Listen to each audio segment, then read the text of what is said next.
I called out my sister at our father's funeral. Now the whole family hates me.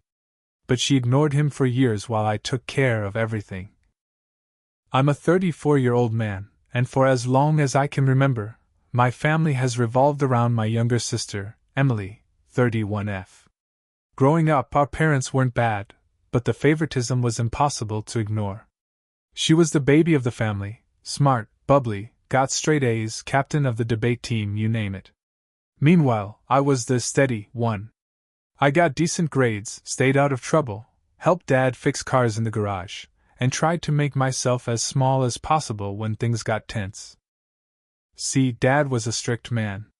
Not cruel, but hard to impress. He didn't do praise, and he believed in raising men, not coddling them. I got my first job at 15, bagging groceries after school, because he said he wasn't raising a freeloader. Emily, on the other hand, didn't work a day until college. Every time I asked why she got a pass, Mom would sigh and say, "She's different. She has a lot on her plate." To be fair, Emily was exceptional.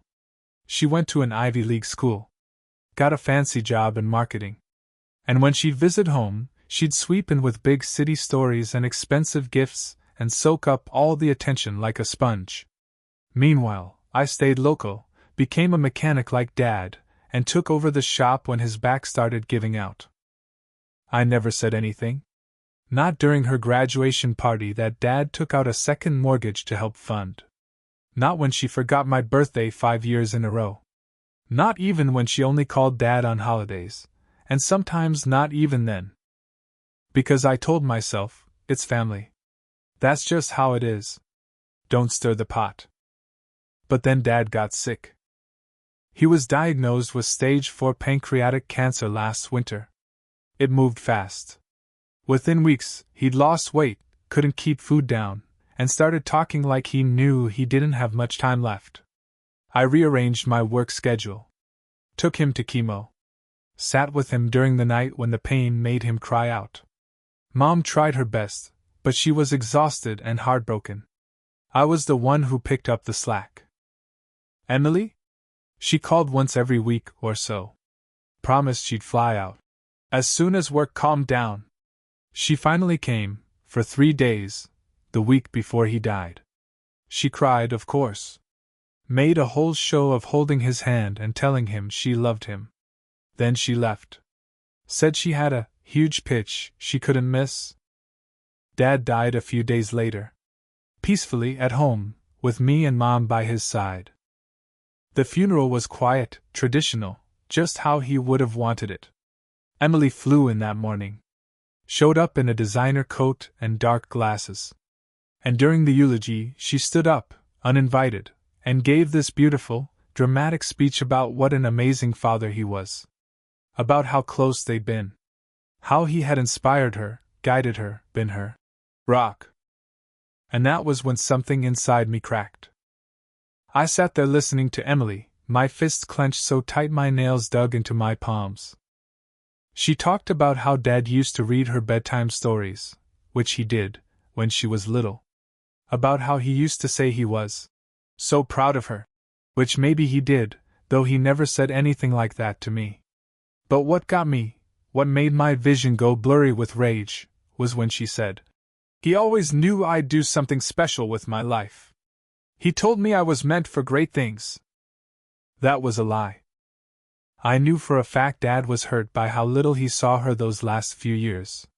In one of our last conversations he said, "Your sister's busy, I get it.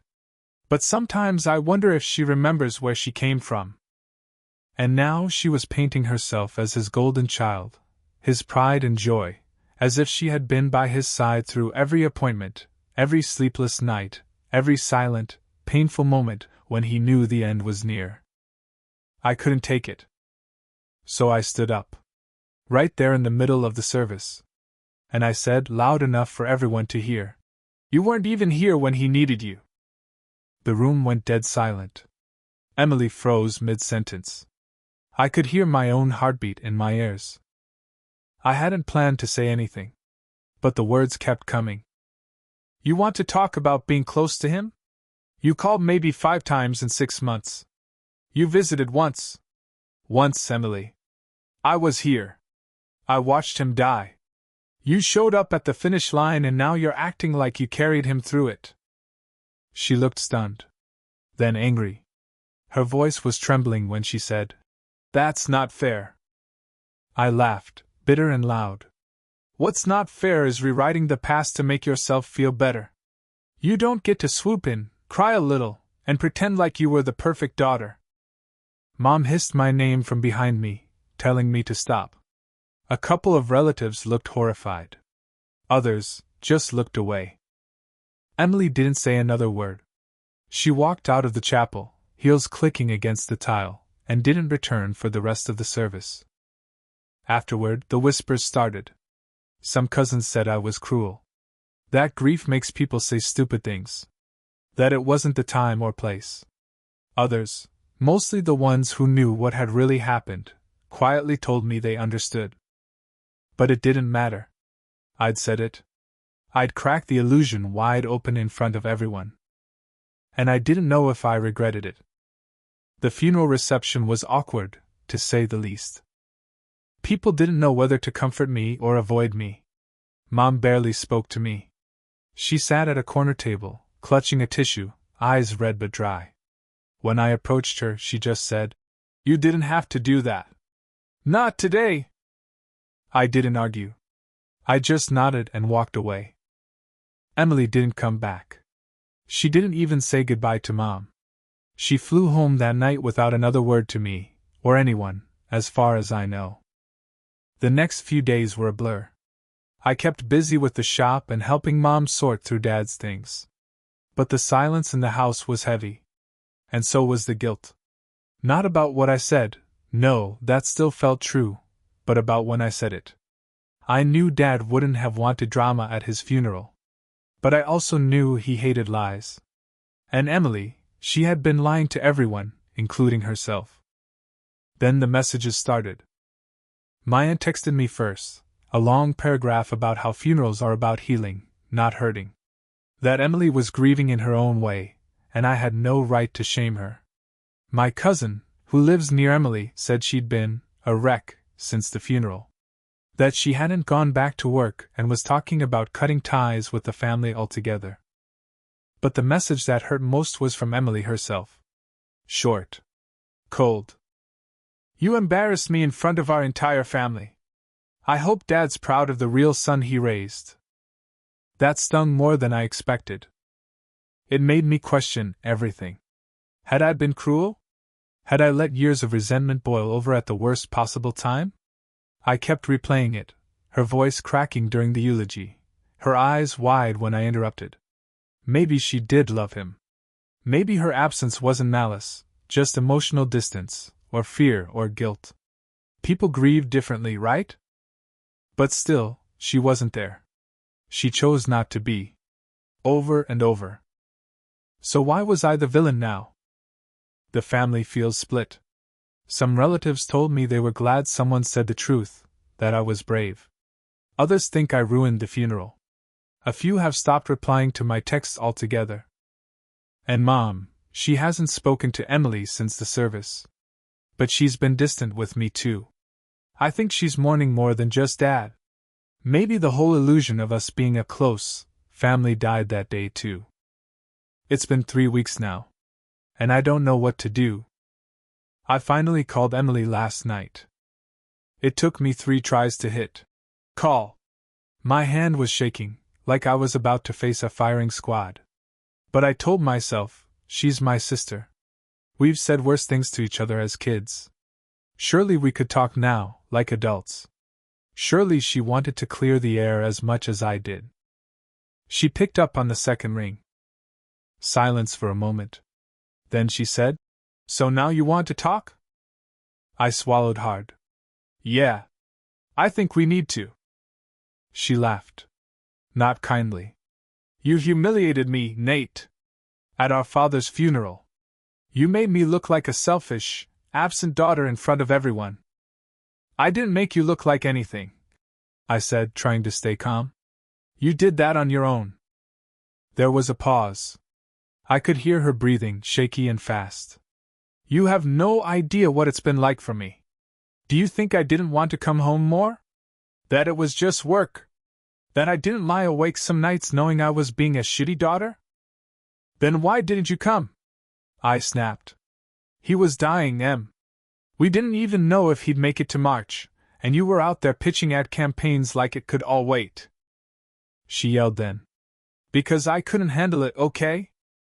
Her voice cracked halfway through. She was crying now, full-on sobs. I saw him for 1 hour and I couldn't sleep for 3 nights. He looked like a ghost. And I just couldn't be there and watch it happen. You think that makes me weak? Fine. Maybe it does. But you think I didn't love him? I didn't know what to say. For a moment, I just sat there, feeling like a villain. Or maybe just like a brother who'd finally seen his sister for who she really was, not perfect, not untouchable, but scared. She kept going. Softer now. You were always the one who stayed. Who did the right thing. Dad saw that. Maybe he never said it, but he knew. I was the one who left. And yeah, maybe I chased a life that didn't leave space for family. But don't you dare tell me that I didn't care. I wiped my eyes. I hadn't even noticed I was crying too. I just wanted you to show up, Emily. Even once. For him. For Mom. For me. She was quiet for a long time. Then she said, I know. We didn't end the call with some grand resolution. There was no forgiveness, no. I love you. Just silence. Then a tired, I'll talk to you later. But for the first time, I felt like we'd both been honest, not the version of ourselves we showed to the family, but us. Flawed. Angry. Broken. Real. I wish Dad could have seen that. Maybe then, something good could have come out of this mess. It's been almost 2 months since the funeral. Emily and I haven't spoken again since that call. Not because we're still angry, at least, not in the same way. More like we're both nursing emotional bruises, quietly circling each other from a distance. There's still tension, but beneath it, something new, understanding. A reluctant kind of truce. Mom asked me last week if I'd be okay with inviting Emily over for dinner. Just a quiet night, she said. Just the 3 of us. I told her yes, and I meant it. But my stomach tightened the second I said it. There's still so much unspoken between us. So much grief that doesn't fit into polite conversation. I've gone back to working at the shop full-time. Every now and then, I still expect to hear Dad's voice behind me, telling me to check the oil twice, or yelling that I'm using the wrong wrench. He was never a soft man, but he was constant. Solid. The kind of presence you only realize you depended on once it's gone. And now, the absence is everywhere. I find myself missing the little things.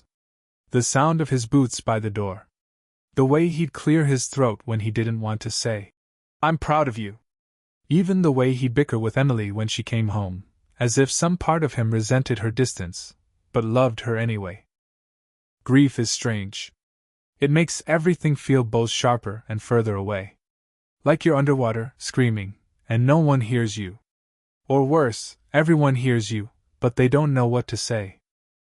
I still don't know if I was right to call Emily out at the funeral. Part of me thinks someone had to say it. Another part wonders if I just wanted to hurt her the way she'd hurt me, not maliciously, but from years of being the one who stayed, who sacrificed, who was never quite enough next to the star. But maybe we were both right. And maybe we were both wrong. That's the thing with family, isn't it? It's never black and white.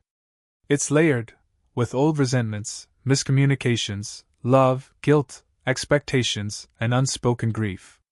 You grow up thinking your family knows you best, and then one day you realize you've all been wearing masks just to keep the peace. So here I am now, 34 years old, trying to figure out what comes next. Trying to rebuild something out of the wreckage. Maybe that dinner will help. Maybe it won't. But at least we're finally being honest, and maybe that's the first step.